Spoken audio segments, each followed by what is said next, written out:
ಮನುಷ್ಯ ಎರಡು ಸಂಗತಿಗಳನ್ನ ಅರ್ಥ ಮಾಡ್ಕೋಬೇಕು. ಒಂದು ವಾಸ್ತವಿಕ ಸತ್ಯ, ಇನ್ನೊಂದು ವ್ಯಾವಹಾರಿಕ ಸತ್ಯ. ವಾಸ್ತವಿಕ ಸತ್ಯ ಅದು ಸದಾಕಾಲ ಹಾಗೇ ಇರ್ತದೆ, ಅದು ಬದಲಾವಣೆ ಆಗೋದಿಲ್ಲ. ವ್ಯಾವಹಾರಿಕ ಸತ್ಯ ಸತ್ಯದಂತೆ ತೋರ್ತದೆ, ಆದರೆ ಸತ್ಯವಾಗಿರುವುದಿಲ್ಲ. ಒಂದು ಉದಾಹರಣೆ ಹೇಳ್ತೇನೆ ನಿಮಗೆ. ಯಾವುದು ವಾಸ್ತವಿಕ ಸತ್ಯ, ಯಾವುದು ವ್ಯಾವಹಾರಿಕ ಸತ್ಯ? ನಾವೆಲ್ಲ ನಮ್ಮ ಮಕ್ಕಳ ಹುಟ್ಟುಹಬ್ಬ ಆಚರಣೆ ಮಾಡ್ತೇವೆ. ಬಂಧು ಬಳಗವನ್ನೆಲ್ಲ ಕರೆಸ್ತೇವೆ. ಕರೆಸಿ ಮಗ ಬಹಳ ದಿವಸಕ್ಕೊಬ್ಬ ಗಂಡು ಮಗು ಹುಟ್ಟಿರ್ತಾನೆ. ಎಲ್ಲ ಬಂಧು ಬಳಗ ಕರೆಸಿ ಸಾಯಂಕಾಲ ಒಂದು ದೊಡ್ಡ ಕೇಕ್ ತರಿಸಿ ಅದರ ಮೇಲೆಲ್ಲ ಮೇಣದ ಬತ್ತಿ ಹಚ್ಚಿ, ಹಚ್ಚಿದ ದೀಪ ಆರಿಸಿ,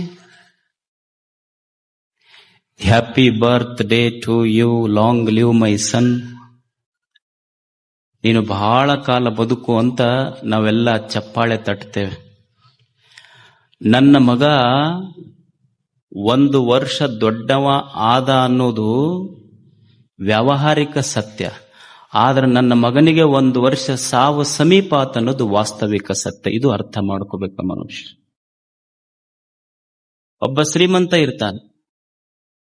ಶ್ರೀಮಂತನಿಗೆ ಅನಿಸ್ತಿರ್ತದೆ ಇದು ಊರ ಮುಂದೆ ಬಹಳಷ್ಟು ಜಮೀನಿರ್ತದೆ. ಅವನಿಗೆ ಅನಿಸ್ತಿರ್ತದೆ ಈ ಜಮೀನಿಗೆ ಎಷ್ಟು ಕಿಮ್ಮತ್ ಹೇಳ್ತಾರೆ ಹೇಳಿ, ಅಷ್ಟು ರೊಕ್ಕ ಕೊಟ್ಟು ನಾ ಖರೀದಿ ಮಾಡ್ತೀನಿ ಅಂತಿರ್ತಾನೆ ಮನುಷ್ಯ ಶ್ರೀಮಂತ. ಈ ಜಮೀನಿಗೆ ಎಷ್ಟಾದ್ರೂ ಕಿಮ್ಮತ್ ಹೇಳೋರು ಅಷ್ಟು ಕೊಟ್ಟು ತಗೊಂತೀನಿ ಅಂತ. ಶ್ರೀಮಂತ ಅಂತಿರ್ತಾನೆ ಈ ಜಮೀನಿಗೆ ಎಷ್ಟಾದ್ರೂ ಕಿಮ್ಮತ್ತು ಕಟ್ಲಿ ಕಿಮ್ಮತ್ತು ಕಟ್ಟಿ ತಗೊಂತೀನಿ ಅಂತ ಶ್ರೀಮಂತ ಅಂತಿರ್ತಾನ. ಭೂಮಿ ಎಂತಿರ್ತೈತಿ, ಇವತ್ತು ನೀ ಎಷ್ಟರ ಕಿಮ್ಮತ್ತು ಕಟ್ಟಿ ತಗೋ, ಒಂದು ದಿವಸ ನಿನಗೆ ಕಿಮ್ಮತ್ತಿಲ್ಲಾರ್ದಂಗ ಒಳಗ್ ಕರ್ಕೊಂತೀನಿ ಅಂತ ಭೂಮಿ ಅಂತೈತಿ. ಇದು ವಾಸ್ತವಿಕ ಸತ್ಯ. ಮನುಷ್ಯ ಇದನ್ನು ತಿಳ್ಕೋಬೇಕಷ್ಟೇ. ಯಾವುದು ವಾಸ್ತವಿಕ ಸತ್ಯ, ವ್ಯಾವಹಾರಿಕ ಸತ್ಯ. ವ್ಯವಹಾರದ ಜೊತೆ ಬದುಕಬೇಕು, ಇದು ಮಿಥ್ಯಾ ಅಂತ ಗೊತ್ತಿರಬೇಕು, ತಲೆಯಾಗ ಸತ್ಯ ಯಾವುದನ್ನೋದು ಗೊತ್ತಿರಬೇಕು. ಅದು ನಿಜವಾದ ಜೀವನ ಅಷ್ಟೇ. ಅದರ ಮಿಥ್ಯವನ್ನೇ ಸತ್ಯ ಅಂತ ಬದುಕುವುದಲ್ಲ.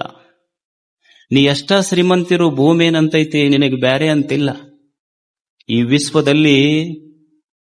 ವಿಶ್ವದ ವೈಚಿತ್ರ್ಯ ಎಷ್ಟು ಅದ್ಭುತ ಅಂದ್ರೆ, ಬಡವನೂ ಬಡವನಾಗಿನೇ ಸಾಯಬೇಕು, ಕೊನೆಗೆ ಶ್ರೀಮಂತನೂ ಸಹಿತ ಬಡವನಾಗಿ ಸಾಯ್ತಾನೆ. ಇದು ವಾಸ್ತವಿಕ ಸತ್ಯ. ನಾವೆಲ್ಲ ಅರ್ಥ ಮಾಡ್ಕೋಬೇಕು.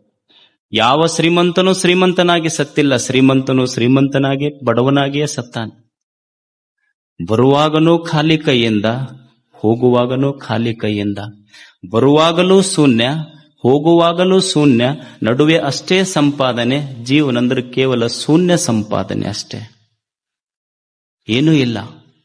ಹೋಗ್ಬೇಕಲ್ಲ ಒಂದ್ ದಿವಸ.